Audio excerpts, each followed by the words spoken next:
지난 5월에 한 남성이 여성이 사는 집까지 쫓아갔다가 문을 열려다 간발의 차로 다치는 이 화면들 많이 기억하실 텐데 비슷한 일이 또 발생했는데 이번에 집 안까지 들어갔어요. 네, 그렇습니다. 사실상 그 신림동 그 강간미수 사건의 재판이 열린 날 발생을 한 이런 또 아이러니가 있는 것 같은데요. 예. 그 원룸에서 혼자 거주하는 여성 집에 사전에 먼저 들어가서 기다리고 있던 것이 아닌가 이런 정황이 보여지고 있습니다. 예. 그래서 새벽 그 1시 20분경에 샤워를 하는 이 과정에서 성폭행 그 시도가 있었던 것이고요. 예. 그래서 이 피해 여성이 그 강렬하게 저항을 했습니다.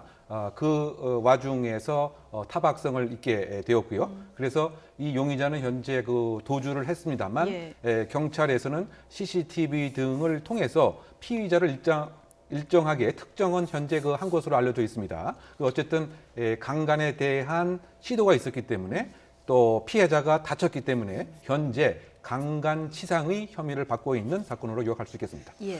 이 사건 보면 그 지난번 신림동 CCTV 사건과 또 공통점도 있지만 또 차이점도 있는데 지난번 같은 경우는 이제 뒤따라가면서 문을 열고 들어가는 여성을 따라 들어가려고 한 거고 네. 이번에는 아예 창문을 통해서 샤워를 하는 여성의 화장실에 침입을 한 겁니다. 네. 그렇다면 이번 경우 같은 경우는 여성이 뭐 혼자 살았다 이런 거를 미리 알았다고 그러니까 계획적인 범행이었다 이렇게 볼 수가 있을까요? 아니면 우발적으로라고 볼 수가 있을까요? 뭐 양측이 모두 가능할 것 같긴 한데요. 일단은 집에 들어가는 그 순간에는 어쨌든 여성이 혼자 있다라는 사실은 알고 들어가지 않았을까라는 생각이 듭니다. 근데 그 여성 입장에서는 샤워실에서 나오면서 얼마나 깜짝 놀랐을까 이런 생각을 해보면 이 여성에게는 이번 일뿐만이 아니라 그 다음에 차후 생활할 때도 두고두고 이렇게 정신적 트라우마로 남지 않을까 이제 이런 생각을 해보는데요.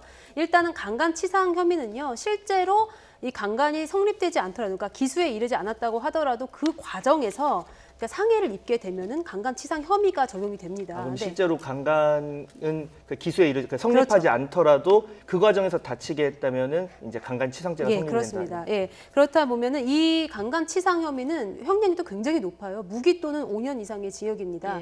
예, 그렇기 때문에 마땅히 감형 사유가 없는 집행유예도 불가능한 이제 그런 중범죄에 해당을 하고요.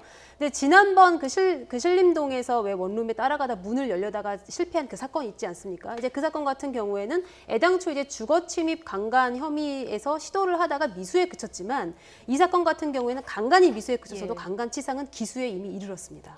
예. 또 법률가시니까 한번 여쭤보면 그 지난번 신림동 CCTV 사건 그 조모 씨 이번에 지금 재판을 이제 한번 받았는데 네. 이 과정에서 사실 경찰이 처음에 강간 미수, 그러니까 주거 침입뿐만이 아니라 강간 미수 혐의로 의유를 했어요. 네. 했는데 본인은 이제 그냥 술을 한잔 하려고 네. 하려고 들어가려고 했을 뿐이다. 이렇게 해서 성폭행의 의도가 없었다, 네, 성폭행 목적이 없었다 이렇게 부인을 하고 있는데 네. 이 부분 좀 어떻게 되실 것 같습니까? 그러니까 적용된 법조가 그 주거 침입 강간 미수입니다. 근데 이런 법조문은요, 그 강간의 의도로 주거 침입을 시도하면은 일단은 실행의 착수에 나아간 것이 되고요. 이제 주거 침입에 실패를 했다면 미수가 되는 건데요. 지금 그런 상황에서 강간의 의도를 만약에 가지고 있었느냐 이 부분을 입증하기가 좀 굉장히 어렵습니다. 왜냐면은 아까 말했듯이 뭐 술 한잔 하려고 갔던 것이다. 뭐 그게 얘기 좀 기억도 안 난다. 네, 지금 얘기 이렇게 좀 주장하고 나누려고 있어요? 갔던 것이다. 뭐 이렇게 본인의 어떤 그 의도를 정확하게 부인하고 있기 때문에 이 부분을 입증하기 위해서는 수사기관이 좀 더 이 사람이 어디서부터 그러니까 이렇게 따라왔는지 내지는 뭐 전과가 있는지 예. 비슷한 유형의 그런 것들을 좀 종합적으로 판단해 봐야 되지 않을까 싶습니다. 예, 뭐 재판 과정을 좀 지켜보도록 하고요.